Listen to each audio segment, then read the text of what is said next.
Aloha, everyone. Wow. Have you seen the moon tonight? It is getting so big. It's feeling very pregnant, very full of energy as we march towards this full moon lunar eclipse happening September 17th at 7:55 p.m. Pacific Standard Time. I am Lotus Dawn. This is Blossom with Lotus. I bring you the most up-to-date, true to the actual stars information about astrology, about these planets and the archetypal energies that they're in, the constellations that they're traveling through. I have been going deep the last week into this eclipse energy, and y'all, it is deep. It is so deep. So if you have been wondering what is going on, what is being brought up by all this energetics, then hang tight with me and we will tune into what has been going energetically, what has been happening energetically in the collective.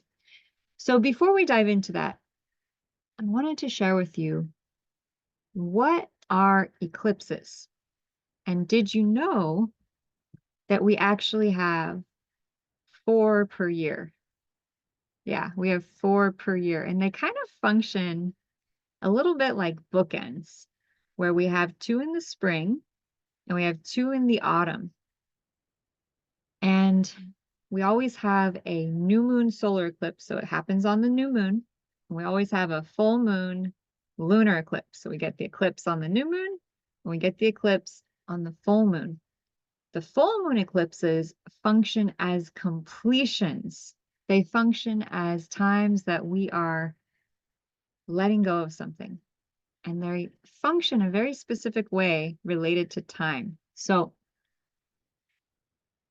the solar eclipse in the spring, the new moon solar eclipse in the spring, marks the beginning of a 6-month cycle that will find its completion 6 months later at the full moon lunar eclipse. So new moon, 6 months later, full moon.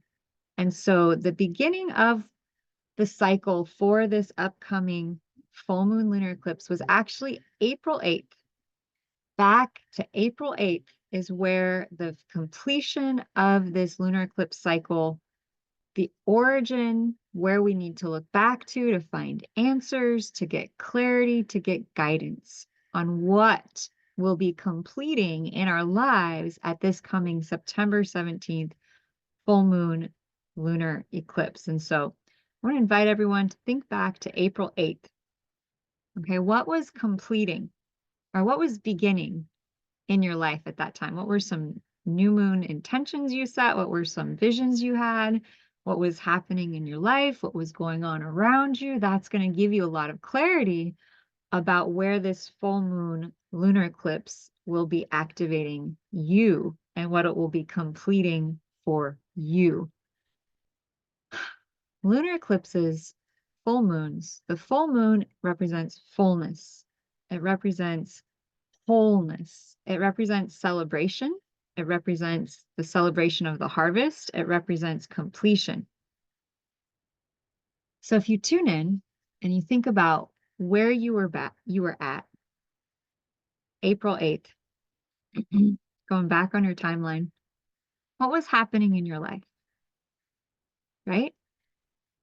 This coming September 17th, that will mark its completion. Yeah. And so this upcoming eclipse is powerful. It is powerful, powerful, powerful. And so I wanted to share with you what signs the sun will be in and the moon will be in on this eclipse. So the sun is going to be in Virgo. In fact, the sun is entering Virgo in the next couple of days. Okay. And so by the time of the eclipse, we're going to have the sun at about 2 degrees of Virgo. 2 degrees of Virgo sun. Sun is not even in Virgo yet. So what does that mean? What does it mean that we're in the last degrees of a Leo sun? Well, in astrology, they talk about something happening with signs when we get near the end of them. So for sun signs, when we get near the end, or I'm sorry, fire signs, there can be a lot of heat. It can be a lot of intensity. It can just feel like there's a lot of passion and it's almost unhinged. It's almost wild. Okay. And so we have this budding, this big growing full moon. We have the sun in a fire sign, and we are approaching a full moon. See if it will focus again. Full moon lunar eclipse. So there's a lot of passion. The sun is still in Leo. Leo is the sign of royalty.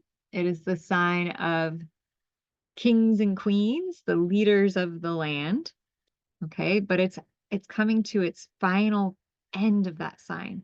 And so when we get towards that end, there can be almost a wild energy as things kind of express themselves and they're kind of finishing and they're completing. And so things may feel a little whirly until the sun gets into Virgo, probably by Monday. Okay, so today, tomorrow, last degrees of the fire sign, the sun, we might feel a little bit of chaotic energy around that. Plus, we have the full moon. So I'm going to bring up the chart and I'm going to dive into, okay, sun at the time of the eclipse, the sun will be in Virgo and the moon will be in Pisces. Okay, so if you've been wondering what that might feel like, Pisces is a water sign. Okay, and so we're going to have the moon in a water sign. Okay, and let's talk about the moon for a moment. What is the moon? Pacific Standard Time. The moon is emotion. The moon is intuition. Right. Right. Maddie, there you go. So I knew I needed to check on this. So the upcoming full moon, the moon will be at approximately 6 degrees of Pisces at the epitome of the eclipse. Okay. So we're talking 2 degrees sun and then about 6 degrees moon. Okay. So I'm going to stop share for a moment here. See where was that? Fantastic. Okay. Okay. What happens when we have a moon in Pisces at the time of an eclipse? Well, eclipses take the potency and power of a full moon and they like rev up the engine. Vroom, vroom, vroom. You add in a moon in Pisces. Someone just revved their engine near me. That is too funny. Oh my God. And so you add a moon in Pisces, you're talking emotion. Okay, anyone here have moon in Pisces? Anyone have a lot of Pisces in their chart? Comment below. Tell people what that's like. Okay, because if y'all don't know what it's like, let me explain it. Moon is emotion and intuition. Pisces is psychic ability. It's water. It's the ability to swim in different worlds. Okay. So this upcoming full moon eclipse is tapping into, because that moon is going to be like super close to Neptune in Pisces. It is tapping into our psychic powers and our psychic abilities. Okay. And not only that, but we have Chiron. Look, just check out all this Piscean energy we got going. And this is just today. Okay. I have not even brought up the full moon eclipse chart. And the reason I'm not is that Michael and I will be leading an event for the full moon eclipse. We're still talking about when we're going to do it. But if you would like to join us, comment below and we'll get that time for you. So he and I have been leading an event. That's why you haven't been seeing me so much. We have been leading an event clearing persecution trauma, okay? Because we're tuned in to the fact that yesterday, Friday the 13th, was the day that the Knights of the Templar, the Roman Catholic Church, decreed 1307 that they be executed. Okay, and so Michael and I figured out we'd set up this event for the 13th, Friday the 13th. We didn't know about this. And I said, oh my God, Michael, that's the day that they were executed. That's when the Roman Catholic Church, and that's why Friday the 13th has been this big thing for all these years. And people say it's not lucky. And it was like, well, why don't we clear that stuff, right? And why don't we call in a new template and a new framework for us as light workers, as truth seekers, as change bringers, which is what the Knights Templar were. If you've never heard about them before, they were absolutely phenomenal. So the Knights Templar, according to the research that I've done, I heard a talk from the current Grand Master of the Knights Templar. They're still around, by the way. They still exist. That the Knights Templar were a secret society, one of the original secret societies formed after the destruction of Atlantis to go and find the remnants of what was lost in Atlantis, all of the secret technology, all of the sacred texts, maybe even round up people that had been lost and keep it safe. So it was a very powerful job. And so at some point in the history of our time, the Roman Catholic Church decided that they were a threat and ordered that they be executed. Right? It's horrible. And so how many of us have been dealing with persecution trauma for how many lifetimes? And so Michael and I have been leading this event, clearing this stuff. If you would like a link to see the replay and get some of those clearings because it has been so powerful, or if you want to join us tomorrow is our final day. We've been going 3 days now. Tomorrow is our final day to clearing the trauma from persecution so that we can step forwards and claim our power freely as the masters that we are all here to be.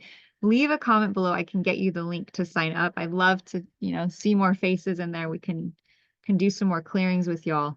And if you get the replay, it is going to knock your socks off because we have been going deep, deep, deep, deep. And so if you're brave and courageous and ready to clear some stuff, I highly recommend send me a message. I'll leave you a link.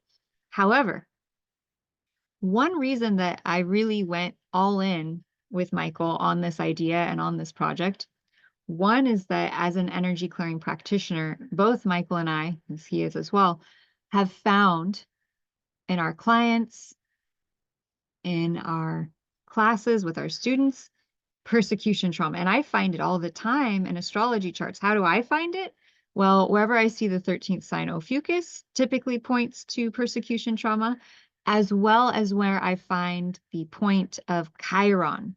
Chiron is known as the wounded healer in astrology, and the wounded healer speaks to a place in us and within us that is yet to be healed. And so this whole year, and you may have heard me riffing about this quite a bit, Chiron is in Pisces. And what is Pisces? Pisces is our spiritual gifts. It's our connection to God. It's religion. It can be persecution for following God or our belief in God or following our spiritual path. It can be all of those things. And so this upcoming full moon eclipse, moon in Pisces, sun in Virgo, Virgo the healer, Virgo the body, Virgo represents the body, opposite Pisces spirituality, you better bet that there could be some persecution trauma from past lives stored in our bodies that is being brought up to the surface. Not only that, but if you look at the world stage and you see this playing out of this religious warfare and people are on edge, they're feeling anxious, they're feeling nervous, they're feeling afraid. Chiron in Pisces, the wounded healer, in the sign of our spirituality, in the sign of our past lives. Okay, Chiron, past lives. In polarity right now to Venus, the goddess of love, to our hearts. Yeah. So if you have been feeling extremely emotional and you have not known why, this, my friends, my sisters, Venus, the goddess, opposite Chiron, the wounded healer, It's like the divine feminine heart, and you don't have to be a woman, but the divine feminine heart, the loving, receptive, feminine energy of the planet, the divine feminine in polarity to Chiron, the wounded healer. So where has the divine feminine gifts of sight, gifts of healing, gifts of intuition? Both Virgo and Pisces are the healers of the zodiac. Pisces is the healer of the psychic world. It's the healer of psychic energy. Virgo is the energy of the physical body. Venus in Virgo is the divine feminine. It's also the billionaire planet. And so there is a huge tension between what we love, our hearts, and the wounds that we have gone through as healers, as psychic channels, as initiates, as priestesses, as goddesses. So comment below or share if you have been feeling exceptionally emotional. Okay, and we are going to be having the sun, oh my goodness, conjunct Vulcan. Now, most people don't talk about Vulcan because it's considered hypothetical astrology, okay? But what I've discovered from my research is that it exists between, two of the outer planets, forget exactly where. And it relates to the energy of power. When I tune into Vulcan energy, it's like I see someone with the god Vulcan in the Greek mythology or the Roman mythology, which relates back to the Greek mythology where he was Hephaestus, who was the husband of Venus, is someone who wields an anvil and he builds things out of metal. And so he's considered to be the storm god. He's also considered to hold this great power. And so we're going to have the sun there at the eclipse with Vulcan, this powerful energy of creation, might, and the storm in direct polarity to the moon, which is our emotional center, it's our sensitivity, and Neptune, who's considered to be the god of the ocean. Okay, so there's this energy of very deep intensity. Then you add in the fact that Chiron, the wounded healer, oh my gosh, and Vulcan is also conjunct the past life point. Okay, so we've got the past life point conjunct the vertex, which is a destiny point, something fated from the past. South node, past lives, Virgo, related to our body, related to health, related to being midwives or giving birth. So there could be things related to our gynecological things coming up for women. There could be issues from past lives as midwives or around giving birth. It could be a time that if a woman is pregnant, especially up this upcoming full moon time, she might give birth because Virgo is the sign of the midwife. It's the sign of birth. It's the sign of delivery. Okay. So there's a lot happening here, right? One of the things, if I could point out to you, is the fact that currently we have Mercury, the planet of communication, actually in polarity or opposition to Saturn. So not only do we have this building tension between Neptune and the sun with this upcoming full moon, Neptune in Pisces water, sun will be in Virgo earth. They're already in polarity. Sun and earth wants to be grounded, wants to be practical, wants to maintain order. Okay, Virgo wants to maintain order. But Pisces is like all water and flow.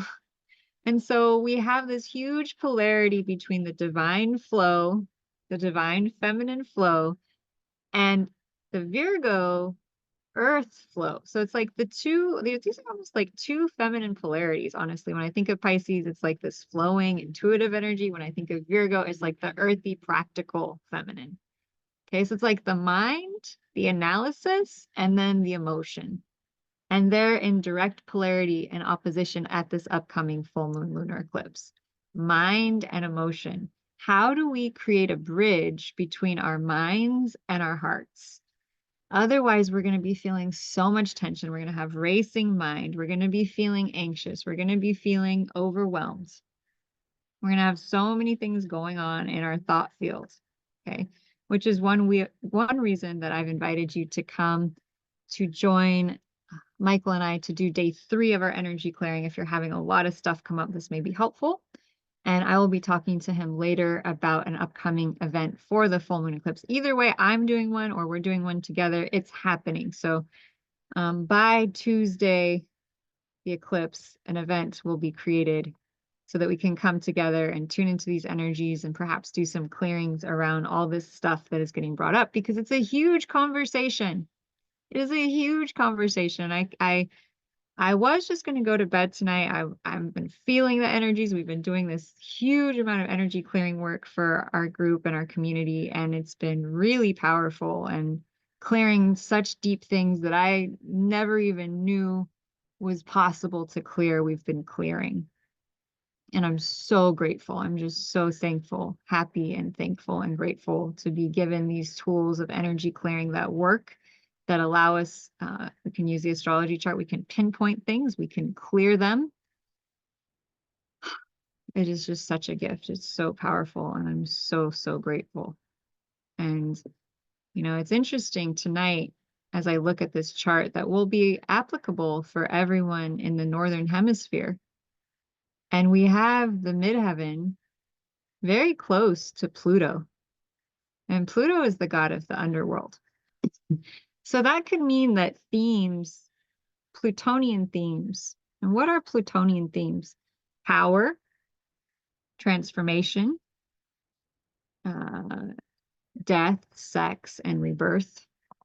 They're very intense energies, okay, of transformation. Right now, Pluto, the god of the underworld, the god of transformation, the god of intensity, that's riding high on the midheaven. That means it's up above, it's at the top, which means we may be feeling it very deeply. Pluto relates to past lives, especially when it's retrograde, which it is right now. And so it's in the sign of Sagittarius, which is the sign of truth. It's the sign of freedom. It's the sign of travel, either physically traveling or metaphorically traveling far. And so our consciousness, our beingness is wanting to travel far, wanting to go far, wanting to explore the vast beyond and discover the truth. Discover the truth about our past, discover the truth about birth, sex, death. Discover the truth about the soul. We may be feeling such a deep calling to go deeper, to unravel, to reveal, and to go within and learn more. And at the same time, as the moon gets fuller and fuller and fuller and fuller and fuller and bigger and bigger and bigger, it has a power. Just like when we go to the ocean and we stand with our feet in the sand, right? And we feel the pull of the water, the pull of the waves. That moon is creating the tides. And the moon affects everything with water. And water actually holds the memory of all of time, all of history. So, and it's so interesting because, you know, the water that we currently have on this earth is the same water we've always had. There hasn't been any new water created, right? It's just been recycling. And so that water holds the vibration and frequency of everything that's ever been. And so the moon affects everything with water. And so that means all our memories that are stored in the waters, both in the out in the land, in the groundwater, in plants, and in our bodies, gets affected by the moon. And it gets affected in a very specific way. What the moon does at the full moon is it draws everything up to the surface. So if it draws the water in our bodies up to the surface, because it has this drawing motion, and farmers have known this for thousands of years, it's actually why they harvest their plants and their fruits at the full moon time, is because more water goes into the fruit, right? From the roots, it goes up. So at the new moon, the water in plants gets pulled down into the roots, and the same in us too. And then as the moon gets bigger and bigger and bigger, it pulls the water up through the tree or the plant up to the top of the crown, then down into the fruit and into the blossoms. And so that's why near the full moon, not actually on it, but very close to the full moon, probably around now, is usually the best time to harvest your fruit and your flowers. Every plant's different. Check with your farmer, your local farmer. But that is also what's happening with us. And so one of the amazing and intense things about full moons is that it brings our awareness, our memory, and our knowledge of the things that have been within, maybe buried, maybe kept secret. Pluto up on the midheaven, things buried, things kept hidden, things kept secret, up to the surface. And you're like, that's great. But in reality, we're going about are doing our lives. We're taking care of our friends and our family. We're working to earn a living, to support ourselves and pay the bills. And we're trying to do this and this and this. And we have things to do, places to go, and people to see. And all of a sudden, we're going about our day, and it's that full moon time. It's near the eclipse. And all of a sudden, we get a feeling, or we get an insight, or we sense something. And we're like, I'm just trying to go about my day. What is this? Where did this come from? What that is the power of the moon pulling the waters of your body, which contain the memories of all of life, including all of your lives, up to the surface. So any undigested, undealt with old emotional traumas or dramas, either from this life, from your past lives, or from another life, may come up at the full moon time to the surface. I've given a comparison to the full moon time being like if we had a cup of water and in the bottom of the cup were some tea leaves. And before the full moon, it was like the cup was empty. But as that full moon light comes and begins to pull everything up, it's like pouring water into your cup. And then all of a sudden, all those tea leaves come up to the surface. And what those tea leaves are all of our undigested, unprocessed, unrealized emotions, memories, things that we have held from within from before. And so when I look at the astrology chart and I see that Chiron, the wounded healer, is in Pisces, which is the sign of our psychic abilities, it's the sign of our spiritual connection to God, to religion, to spirituality as we know it. And we're approaching a full moon eclipse, which is a completion. My guide said, you got to get on there and share this with them so that they know that the deep emotions that you may be feeling are not just from here necessarily and now, but they could be from past lives. They could be from your ancestry. And it can be a lot to hold space for that. I was just on a call with Gary Spivey, who is a world-renowned psychic, and he actually spoke to the fact that as he's been tuning into his clients and into the field the last week, he said the veil on our ability to see our past lives is like loosening. And that makes sense if, according to the Celtic calendar, the first day of winter is actually Halloween, October 31st, and that's the day and the time, Samhain, that they say the veil is being lifted. So this is the first full moon. As the veil is being lifted between our eyes, our physical body, which could be represented by the sign of Virgo, which is a very physicalized, materialized sign, and the spiritual, which could be symbolized by Pisces, which is the two fish that swim. One swims above, one swims below, the spiritual realm and the material realm. And so this upcoming full moon is like this big tension between our spiritual abilities, our awarenesses, our insights, our intention, our intuition, that feminine, and the material mind of practicality and the body and what needs to happen and what we need to get done. And so there's this big thing arising around, on one hand, having so many spiritual insights, emotions, and intuitions, possibly from past lives, possibly from past traumas, especially psychic traumas or spiritual traumas, where we've been gifted guides, teachers, and leaders teaching spiritual truths. And we went out into the world, and what happened? Yeah.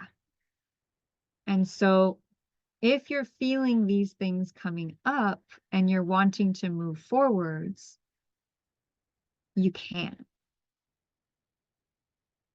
It may require some time, some space, some acknowledgement, but the moon is a powerful healer. And one of the best times to clear your energy is actually at the full moon time, because the full moon brings everything up to the surface. Yeah. So one of the great practices I always recommend for people, you can't make it to the event we're doing tomorrow, Sunday, to do energy clearing, you can't make one of our events either Monday or Tuesday, this is what I recommend.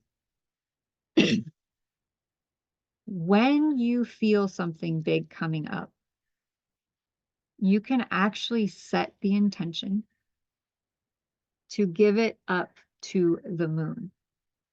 You can lie in bed, you can lie on the earth, you can tune into what you feel, and you can just say, I let this go, and you can surrender it. And one of the biggest lessons of Pisces, which is what sign the moon will be in, what Chiron, the wounded healer, is in, what Neptune, the god of imagination and our dreams, is in at this upcoming full moon lunar eclipse. It's all about surrender, letting go. So we have the moon in the sign of surrender and letting go at this upcoming full moon eclipse. And we have the sun in the sign of, I don't want to say holding on, but Virgo is very detail oriented. And we can get really in our heads about the details and about perfection and about getting things right and wanting to know all of the facts. Whereas Pisces is the complete surrender and letting go to the divine. Both are super beneficial, right? If you go to the store and you need to buy groceries, and you just say, I'm going to let it all go and surrender. Well, you might go hungry because you didn't write a list and then you didn't buy the groceries for the meal. Okay, so Virgo is that practicality of writing the list, of going to the store, of making the plan and putting it into action, while Pisces is the energetic of surrender and of letting go. So there's this dichotomy, isn't there? The dichotomy of trust, surrender, and letting go. Also, our past lives around trauma we may have gone through as a psychic, as an oracle, as an intuitive. You know, I am highly intuitive. You know, I'm going to say it, I might even verge on being psychic. And I don't even really like that word because I think that we all are psychic. But tonight, it really came to me that when I do readings with people, I am not just reading the chart. I am receiving intuition and awareness on the soul level for my clients about their path, about their purpose, about where they're headed and what needs to happen for them to get there. I also see past lives, and this is the wildest thing, and I didn't realize this until tonight while I was watching Gary Spivey, and he said he had just realized that he had been this, this king in a past life.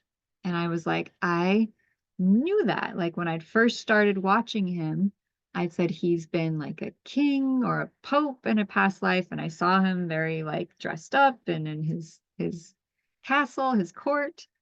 And when he said that tonight, I just went, oh my God, I've been totally tuning into these things the whole time. And then I thought about how Chiron, the wounded healer, is in Pisces, which relates to our psychic gifts and our psychic abilities, and how it's been in Pisces this whole year.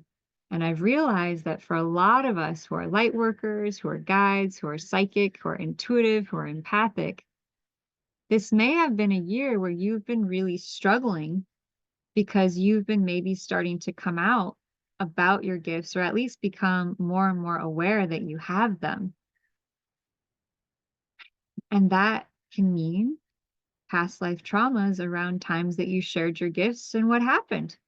And so that's why Michael and I created this last 3-day event we've been doing to clear basically persecution trauma. Because if you're psychic, if you're spiritual, if you're a guide, a teacher, a leader, you may have gifts, you may have talents, you may have abilities that if you shared them in a past life, you would have been hunted down. Okay. And so I've been very quiet about sharing about my psychic abilities. But after, I think it was day 2 today, I'm out here and I'm just like, I've got to tell everyone about this. So I think it's working. Okay. So if you have any questions or if you'd like a psychic reading, yeah, I'm going to say that. I do that. Oh my God. I believe I'm saying this. And I do it with the astrology. So I use the astrology as a map, as a great tool. And then I allow my psychic abilities, my intuition, which we all have, to come through and to assist you all with getting the answers that you need. So just wanted to get on here and send you all love, because intuitively, as I tune into the collective, there is so much coming up for all of you and for all of us and for this whole collective. And yet it's an opportunity. And what is this opportunity? The opportunity is for us to step into our beingness, to step into our power of being, to let go of the doing. The world, the universe, the destiny point this year is in Pisces, right near this upcoming lunar eclipse. The moon will be with Pisces, the destiny point. Our destiny is to learn to surrender. South node point with the moon, the sun, Virgo, to let go of so much doing and to get more into the being, the being, the being, breathing, feeling, allowing, and receiving. That is the challenge. That is the lesson, and that is the gift. So notice as we gear into this full moon lunar eclipse, how your mind, your thought field may start racing as you're trying to figure everything out. And can you allow yourself to be with what's arising, to breathe, to feel, and to slow it down? Because the world out there can do what it wants. But you have the power, we have the power to choose to invite in more space, more ease, more light, more love, more peace, more calm, because as they say, what is within is what is without. And so if we'd like to have more peace in our world, and I know I would, then it's really important for us to choose peace, to choose peace within us, to choose peace in our lives, to set up space for ourselves to be. I have a lot of Virgo in my chart, which is all about doing, getting things done, working, and making sure things are accomplished and everything's perfect, and getting clean, getting organized. That's all very Virgo. And yet I was never fully happy. I always felt kind of stressed and anxious, like always trying so hard to get everything done. And I learned that my destiny point is actually in Pisces. And I still remember the day I learned that. It was about 3 years ago when I started doing the 13 sign system. And I cried because I realized I'd been putting so much of my time and energy into doing and doing and, working 3 jobs and thinking and overanalyzing. And then I learned about Pisces being so much about the feeling and the being and the allowing and the receiving, which is such a defined feminine concept, isn't it? And so I want to really encourage you, wherever you are, whatever's coming up in your world with the energies of the eclipse pushing everything up to the surface. If you can get near water, this would be very helpful, especially salty water. Maybe a bath would be good, right? Pisces is the mermaid, right? And Maddie, wow, Maddie, you have your moon in Pisces, right? So Maddie, this is a full moon for you, right? Moon on your moon, where you may feel very active. And of course, knowing what sign your moon, what house your moon is in is going to say a lot about how this full moon eclipse will be affecting you. Ah, can you do that? Can we just all just go, right? Can we come back to the center and know that everything that's happening is happening for us? And that if it's not good yet, that means it's not done yet. And so Pisces is all about cultivating this trust in the universe. Virgo is, of course, trying to analyze it and know all the details and how and why and when and where. And that has its place. That has its purpose and that has its benefits. However, with this upcoming full moon, I want to invite you to tap into how you can get more into your beingness. And Maddie, I see you out there being in your beingness. So way to go. All right. That's it for now. I'm going to jump on here again and give you more details. But I found it's very helpful to slow down and simply get us into the state of the beingness of what this full moon eclipse is asking of us. To slow down because we may have this veil around our past lives being taken away so that we can begin to see and perceive who we really are, which means that we are rising and we are ascending deeply. So please leave your questions in the chat. Please leave the questions about what you would like to know about this upcoming eclipse, how it can be of service to you all. If you haven't followed me yet on Telegram, I have a Telegram channel, Blossom with Lotus. I also have a YouTube channel, Blossom with Lotus. And if you really want a one-on-one session gearing up for this upcoming full moon lunar eclipse, then you can contact me at blossomwithlotus.com. So biggest love, biggest gratitude, wishing you all a beautiful evening. Remember, holding space for what you're feeling, allowing yourself to feel it, and loving yourself through it. We can only heal that which we give ourselves permission to feel. So nurture yourself, nourish yourself, love yourself, focus on what you love about yourself. Focus on it, expand it. Get into that state of loving of yourself. Love, love, love, love, love, love yourself. And know that whatever's coming up is assisting you to go to your next level, to embrace your breath, your best self, and embrace the beingness for the win. Lotus Dawn here. Sending you love from my heart. Aloha.